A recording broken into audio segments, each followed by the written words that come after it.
Hirap ka na bang maghanap ng client sa Upwork or naubos mo na yung connects and you're kind of thinking, worth it ba itong platform na 'to para gumastos ako para makahanap ng clients as a freelancer? Hi, my name is Mary and everyday nagpo-post ako ng bagong videos sa puwedeng niyo sundan na some sort of roadmap kung gusto niyo na maging freelancer, virtual assistant, or gusto niyo na mag-work from home gamit ang computer at internet.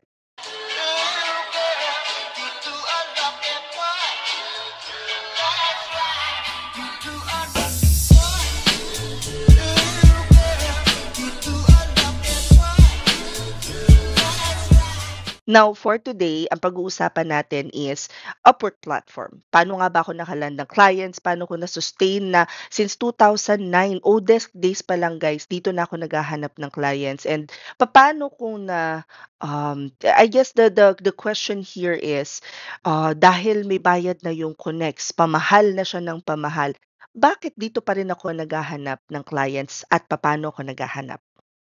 Let's start first with the question, worth it ba ang Upwork? Quick answer, yes. Very much so. Let me tell you why. Especially if you are an aspiring freelancer, ngayon ka palang maghahanap ng clients, ang pinakamasakit na pwede mangyari sa'yo is yung ma-scam ka. And in this video, I'm going to teach you how you can navigate around this platform and make sure na bayad ka. Now, there would be a lot of areas here na matatap natin na not many people would agree with. So if you guys are an Upwork account users at meron kayong magandang suggestion kung ano pa nga ba yung mga pwedeng gawin natin dito, i-comment nyo lang siya dyan. Also, don't forget to subscribe and share this video with anyone that you think might benefit from learning Upwork. Anyway, without further ado, let's check the platform. So this is Upwork. Again, I've had this account for over 14 years. And yung profile ko dito, matagal ko na siyang ginawa. Hindi pa siya perfect. So a lot of people are asking paano nga bang um, i-optimize yung profile.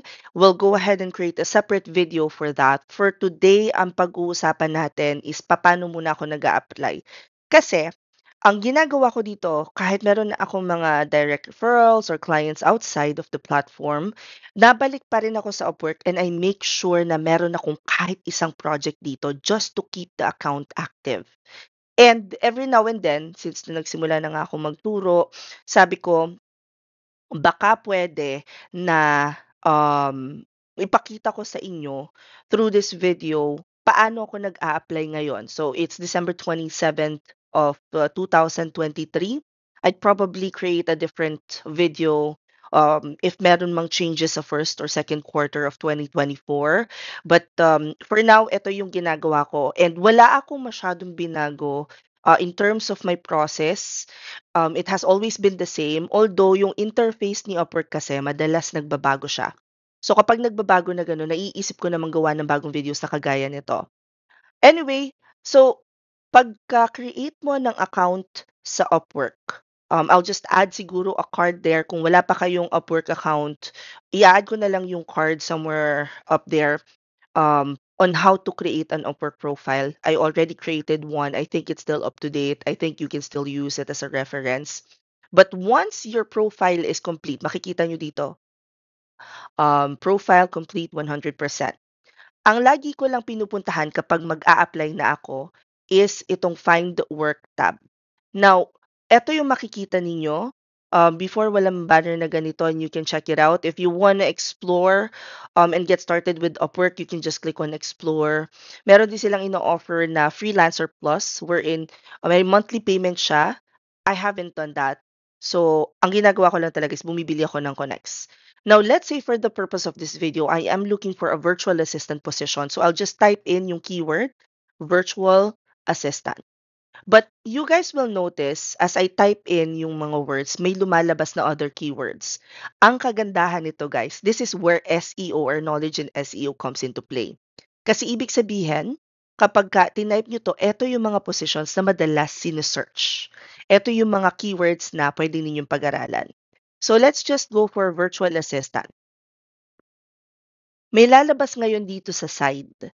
Makikita niyo na dito yung lahat ng filters na sinasabi ko at eto yung mga filters na puwede niyong gamitin to your advantage kasi dito puwede niyo na kaagad i-filter ano yung mga positions na gusto niyong gawin. So, tanggalin na lang natin yung keyword na nilagay natin and dito sa categories, halimbawa ang hinahanap ninyo, 'di ba sabi ko nga there are 5 skill sets that you can offer as a freelancer. So, you have administrative, creative, tech, support, and sales. Let's just say that your experience sa corporate is more on the administrative work. So, what you can do is click on all admin support. Pagkatapos, dito sa baba, hindi ko na binabago yung experience level just because merong mga positions na sasabihin entry level lang pero pang intermediate na. Meron din naman mga positions na nasa expert pero pag tinignan nyo, kaya nyo pala yung work.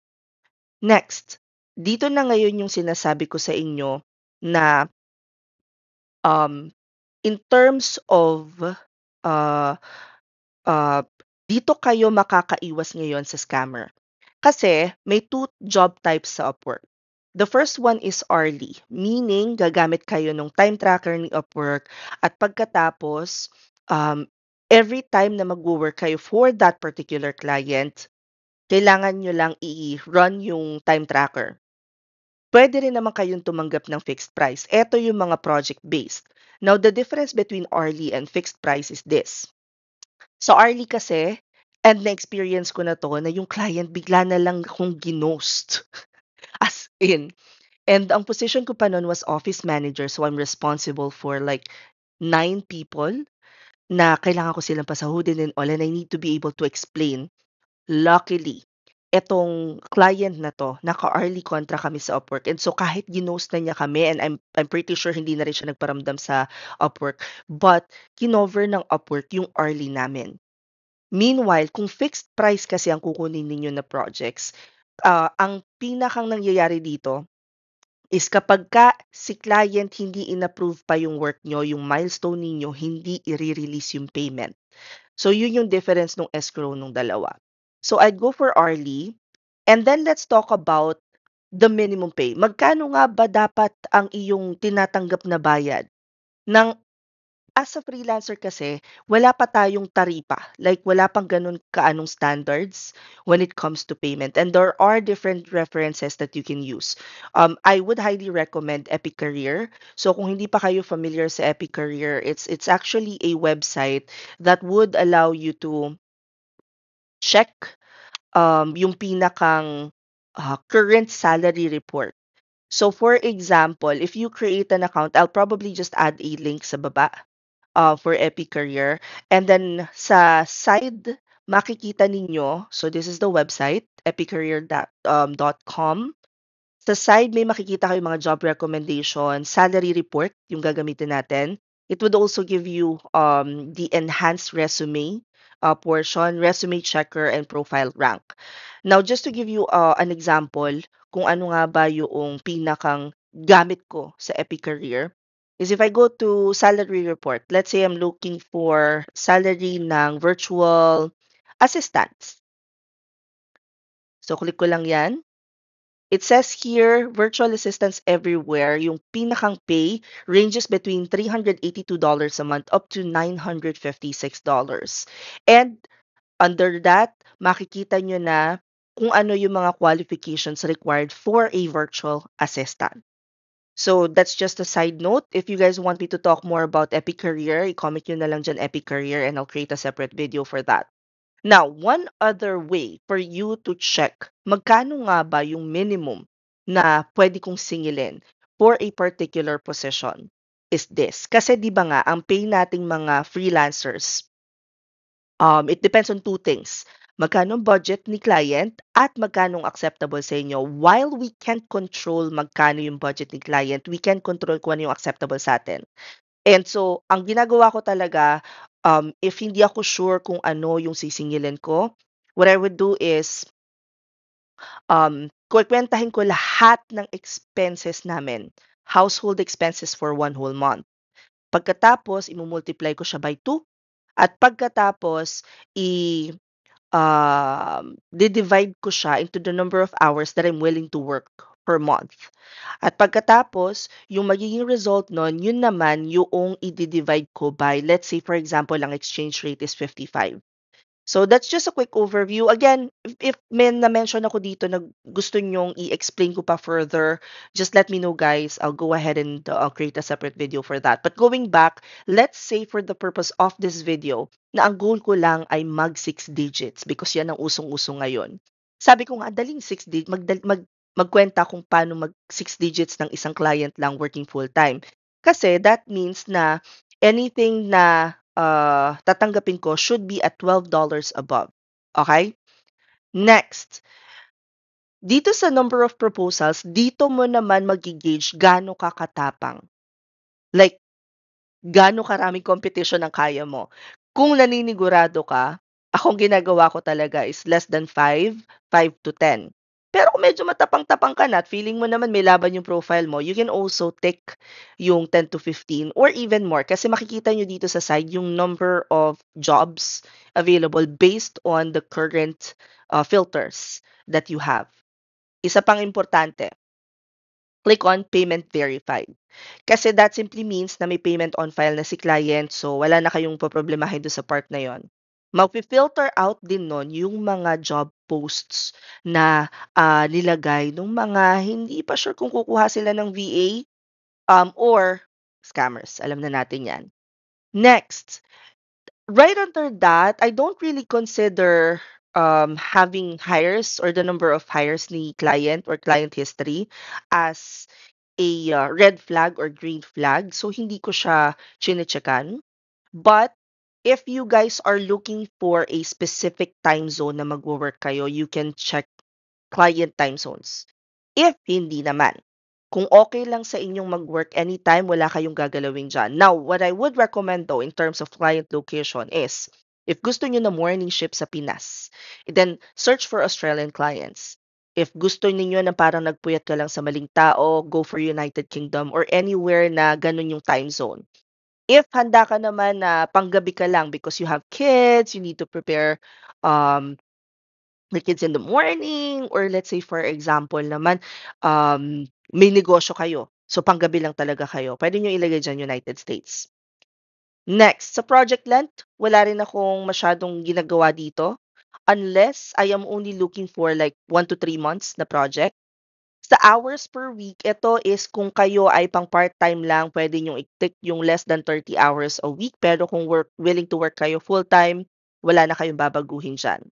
Dito ngayon sa connects needed, pwede kayong mamili ng mga jobs na maliit pa lang yung connects na nire-require. Pero ako, dahil laban naman yung connects ko and willing naman ako mag-spend talaga for the right job post, binabayaan ko rin lang siya. That is the filter that we need para lang ma-sure natin na goods tayo. Again, hourly, and then magkano yung sahod, admin support ang hinahanap ko, less than 5 proposals or 5 to 10 proposals is okay with me, and payment verified. Now you have a list of job posts na pwede mong applyan. And this time, meron kang pwedeng um, gawing basehan. Pagka na-filter ko na siya, ang next na ginagawa ko is sinisave ko yung filter. So what I wanna do is save jobs. Wala pala doon. Paano nga ba? Save search. And then, I click on virtual assistant, tapos ina-add ko yung date just in case na magbago na yung isip ko. So, save. So, moving forward, kapag pumunta ulit ako ng Upwork, pagkatapos, under save jobs, makikita nyo saved searches. Pag click ko nito, lalabas yung lahat ng filters na yon at lahat ng bagong job post. Make sure lang sa drop-down naka-newest kayo. Okay, next. Ang gagawin ko na, based on the description na nakikita ko dito, saka ako mag-check kung ano yung gusto kong um, positions. So, ito, okay, right-click, personal assistant, pero may Netherlands. So, organize and fill out Confluence page. I'm not familiar what Confluent is. Tech-savvy and business-minded assistant in Argentina, so no. Germany. Ang ganda nga ngayon nilalagyan na nila ng country sa labas pa lang, eh. Looking for subreddits admin account, no. Marketing and operations admin, sige, let's check. Bilingual, no. German VA, no. PA for entrepreneur, preferred location is India or UAE, no. Just a heads up guys, dito pwede niyong gawing up to 50 yung drop down. So makikita niyo diyan. Okay. Background check investigator and license plate Georgia. File reviewer. Interesting. Okay. Okay. Um, Tanggalin ko ulit yung filter.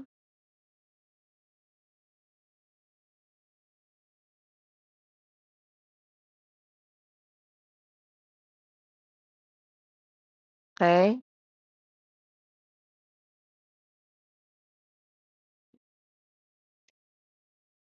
Airtable, ChatGPT, Make.com, no. Mortgage loan processor, legal VA.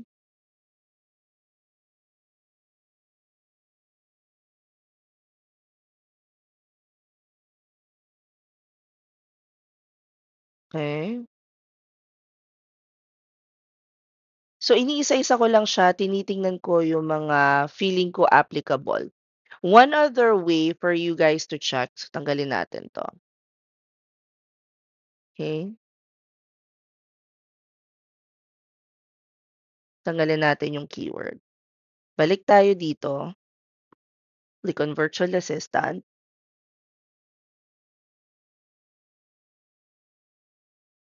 okay? Wedding film virtual assistant, bagong-bago, okey. Tingnan natin 'to.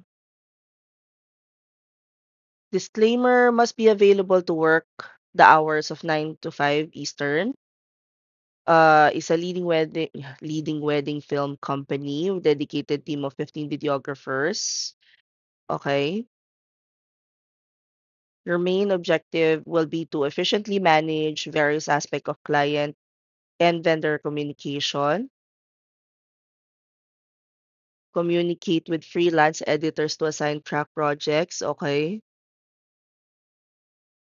Okay. Invoicing, outbound calls to promote business growth. Okay. Okay. In project management, daily operation, utilizing Notion. I know how to use Notion. I know how to use Slack. Honeybook, no. Upwork to streamline workflows. Okay. Um, and I will be reporting directly to the owner. Part-time position, but can grow to full-time as company expands. Flexible yung time, expectation na available ng between 9 to 5 Eastern. Otherwise, to okay. Position, okay. Okay. Detail-oriented, okay. All right, perfect. I think I might be a good match, but before applying, guys, before applying, meron pa akong few steps that I take. One of which would be to check preferred qualifications, pasok. So dito, check lahat. This was viewed by the client 10 minutes ago. Right under that, you can check everything um, na ongoing. So meron sila mga video editor, mostly Filipinos, bookkeeping, okay? Okay. So company operations virtual assistant, okay? Let's check. Mukhang okay naman. Previous reviews kay client, most of them, okay. So dito nakita na natin yung name, Trey and Bianca. Okay. Logo, okay. So parang sa logo lang siya hindi nagkaigi. But most of these are okay, perfect. Next step. There are two ways to create um a cover letter. So I do have my template, but I want to show you one other trick that I use recently that I think you guys can also use on your end. So this is the job description. Create a cover letter for position. Make sure to use keywords from job description below. Okay, I copy, pack, I paste, enter. ChatGPT will then create a cover letter na aligned dun sa job post. However, meron ako mga babaguhin dito for sure. Kasi I'm writing to express my sincere interest. Yan, babaguhin ko dyan. Okay. So, first things first, gusto ko yung linyahan na to, copy and paste na lang natin ha. But, I'll click on apply now as a freelancer. Here, I will put $12 because nabasa ko dito sa job description na ang budget nila is up to $12 per hour depending on experience. And pasok naman siya kasi yung goal natin is 11 lang, 'di ba? 11, 12. I will also request that every 12 months magkaroon ako ng 5% increase. Now, when it comes to cover letter, ipe-paste muna natin yung nakuha natin kay ChatGPT. But again, meron tayong mga babaguhin. So, let's check. Right-click, open in a new tab. Number one is nakuha na natin yung pangalan nila based on their feedback. So, copy yon.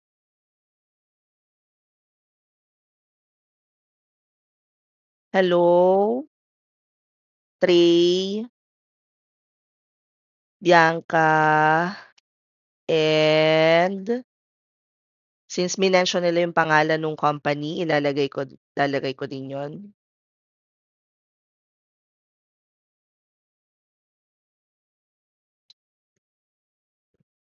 Okay.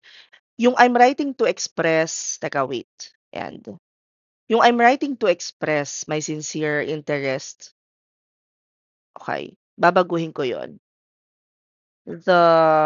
This job for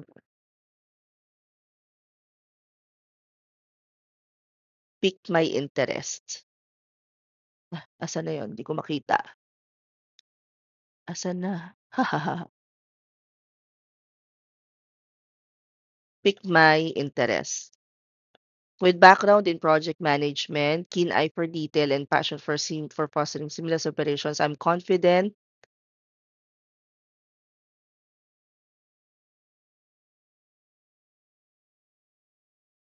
that I can contribute effectively. Yan.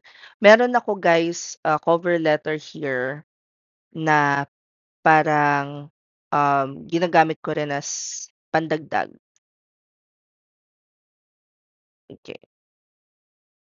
Copy, paste. In my previous roles, I've successfully managed projects, daily operations, blah, blah, blah. Okay.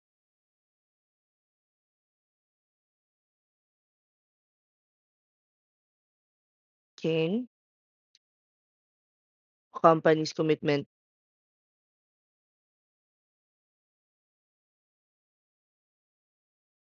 In addition to my project management experience, I am proficient in utilizing tools mentioned in the job, including Notion. Again, make sure na binabasa ninyo kasi kagaya niyan wala akong experience sa Honeybook. I'm thrilled about the opportunity to work remotely and contribute to dedicated team report. Okay, hindi tanggalin ko na rin 'to. I can confirm my availability, ensuring that I align with your company's schedule seamlessly. importance of commitment. Okay. And then eto, yung sa baba, feeling ko ang weak nung call to action niya because very formal. So instead, I'm going to replace it with, "Are you available for a quick call today or tomorrow?" Makikita nyo dito, 100% siya based on the tips ng cover letter. What I'm gonna do next is, I'm going to send the application. So click lang ng send. Now, sometimes guys, if gustong-gusto nyo talaga yung work, you can actually add more. Nakita nyo sa baba yung bid. And that's something na nasa inyo yun. Pero ako hindi na ako nagbi-bid masyado. So far naman, goods pa din naman yung nagiging results nung application ko. And again, pagka I think one of the things that you guys need to remember is that if hindi nakalaan, hindi talaga yan ibibigay. But at some point, you're going to um, bump into the right person. For me, application sa Upwork is, and overall, as a freelancer na rin, it's more of, I think it's a combination of perfect timing plus sprinkle it with a little bit of luck. Kasi when I say timing, depende sa target ninyo na clients, saka kayo mag apply. For example, right now, I am looking for clients na US-based. And dapat kanina pa, inayos ko pa kasi yung OBS ko para makapag-record ako ng ganito. But anyway, so, dapat kung halimbawa ang hinahanap ninyo na client ay US-based, you wanna imagine etong client na 'to, itong si, client is, um sipping their cup of coffee in the morning, ganyan. Pagkatapos, na-realize nila na sobrang dami na nilang work. Pagkatapos, saka sila magpo-post sa mga platforms na kagaya ng Upwork. Mag-create kayo ng client persona in such a way na hindi lang based sa mga technicalities na hinahanap nila, kung hindi, pati na din sa ano nga ba yung lifestyle ng client ko? Anong oras sila magpo-post sa platforms? So, again, just a quick overview, if your target market is more on, let's say for example, ang hanap ninyo is US client, try applying between 8 p.m. till 12 noon or 12 midnight and around 5, 6 p.m. until maybe 7, 8, pwede nyo isagad ng 9. Pero kung ang target market ninyo is Australia, you might want to start applying ng 5 a.m. hanggang around 8, 9 and then sa hapon ulit. And do not apply every Fridays kapag Australian client because Fridays 2:00 pa lang ng hapon sa kanila talagang they're getting ready na na mag-weekend, ganyan. Yung mga gano'ng bagay na tiny little details na you need to consider as well. Kasi minsan dahil nga yung cultural differences din, akala natin weekends mag-a-apply pero sino ba naman titingin at magpo-post um, ng job hiring ng weekends kung hindi yung mga talaga nagwo-work din ng weekends na they wanna take their weekends back, gano'n. So, just to give you more example of how I apply sa Upwork. So, meron tayong ibang mga binuksan na hiring. For example, this one, ang role is to hire for you to business. Um, basahin natin very, very quick.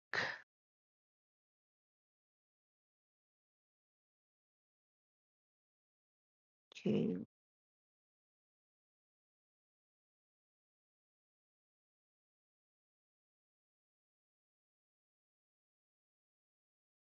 Provide proof of expertise, sharing tangible evidence of your success in talent recruitment for YouTube. This is no. Because if you're doing recruitment um, for influencers, yung details na hinihingi nila normally is hindi mo dapat share sa ibang client. So, skip na natin yan. Next, tech support, legal industry, family law, ongoing work up to 20 hours per week, knowledge in Clio, knowledge in legal technologies. Okay, okay. Tingnan natin yung review.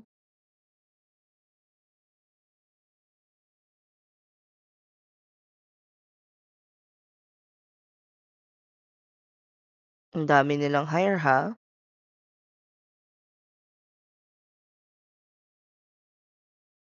Hmm, parang di ko feel 'to. No. Next. Okay.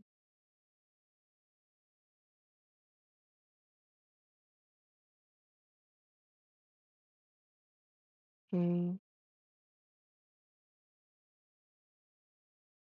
hmm.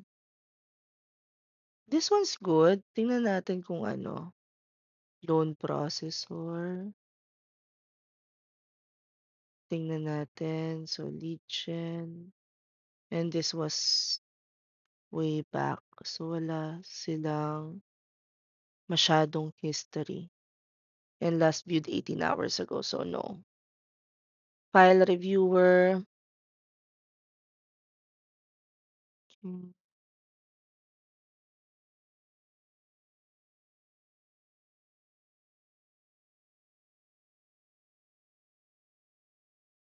Mexico yung location. Jobs in progress. Oh, no. Okay.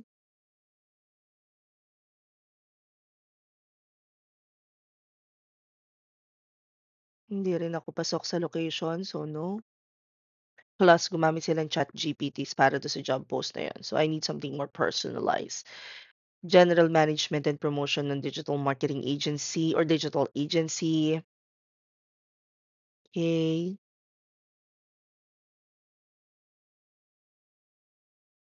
Okay. Okay. Mhm.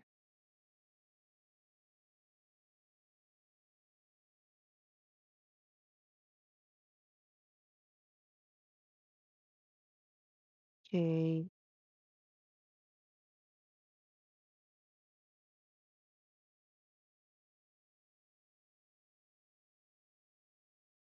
Oh, grabe yun. 1 ang binigay niyang star. Okay. Ang grabe nung huli niyang experience. UI, okay. Parang hindi ko masyadong bet. Kasi if you look at this, itong pinakang recent niya, PowerPoint to present a digital agency. 1 yung binigay niyang star. Tingnan natin yung mga ano. Okay, so most of the jobs in progress ay fixed price. So that's kind of a red flag for me, I guess. Uh, but you know what? Let's give it a try. Why not? Just for the purpose of this video, pakita ko na lang sa inyo. Now, let's go back to ChatGPT.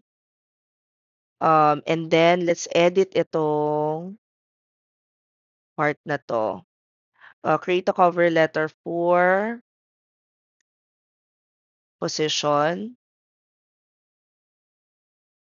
Tanggalin natin yung management and promotion.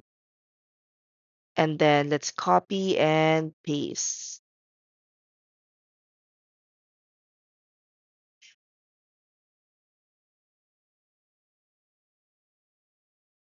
Okay?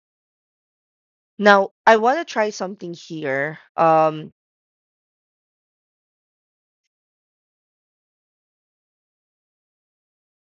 What I want to do is, so let's copy here.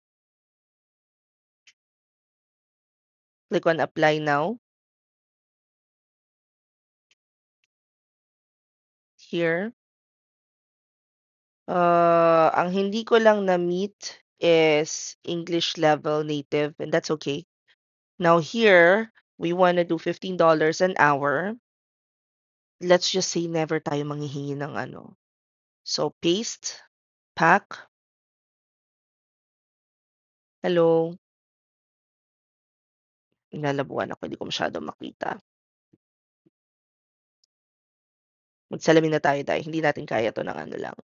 Masyadong maliit yung screen. Okay,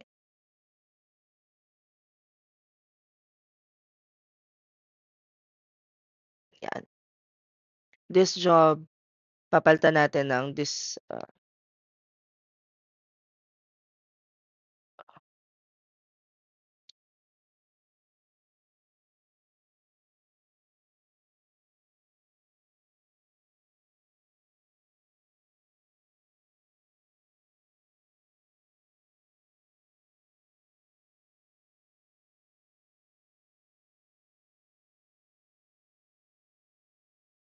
okey,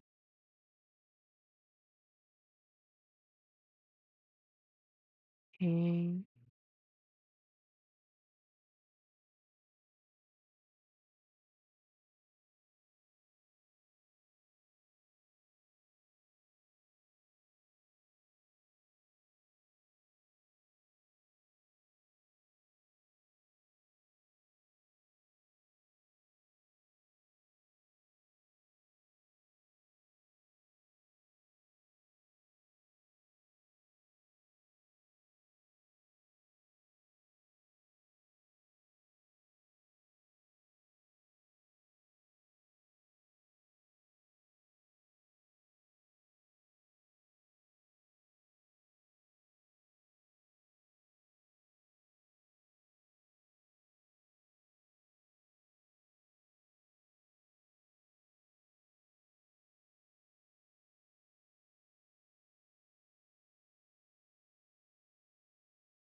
Now again, medyo weak yung call to action. So what I'm gonna do is change it to this and answer the question. So how many hours are you I am to work full time?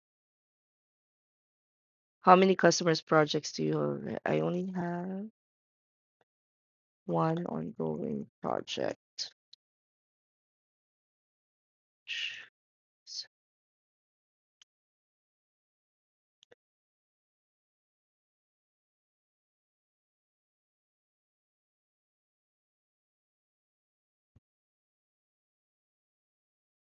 Okay. And then, okay, ang taas nung bid, 61 connects 1 hour ago. My God. Let's send for 16 pa din. But this is where you have to think about uh, ano nga ba yung mga importante sa'yo. Kasi kapagka gano'n, nakikipagsabayan ka sa bid, 61 connects na yon. So, yun yung unang ire-review ni client. However, may chance pa din na makuha ka do'n kasi nga, hindi porke mataas yung connects na ginamit nila, eh, sila na ang kukunin. It simply means na yung profile nila will be presented sa client, before everyone else, ganyan, na nasa laylayan ng lipunan na kagaya natin tagtipid program sa Connects. Anyway, that is pretty much it. Ganun lang akong mag-apply sa Upwork. So far naman, so good. Hindi tayo nawawalan ng clients diyan. But again, I only apply every now and then to keep my profile active. I believe that there are people who are more familiar with the platform that can perhaps share kung ano yung mga ginagawa pa nila. If you guys have bag, please feel free to comment them below. Also, if you have other questions about the platform or how to apply, i-comment nyo lang dyan. I'll try to make more videos here on YouTube na makakatulong sa YouTube audience ko. But don't forget that I am also on Facebook, TikTok, Instagram, Threads, nandyan lahat. Anyway, hope this helps. Comment any questions you guys have about working from home. Follow for more work from home chismes. Bye!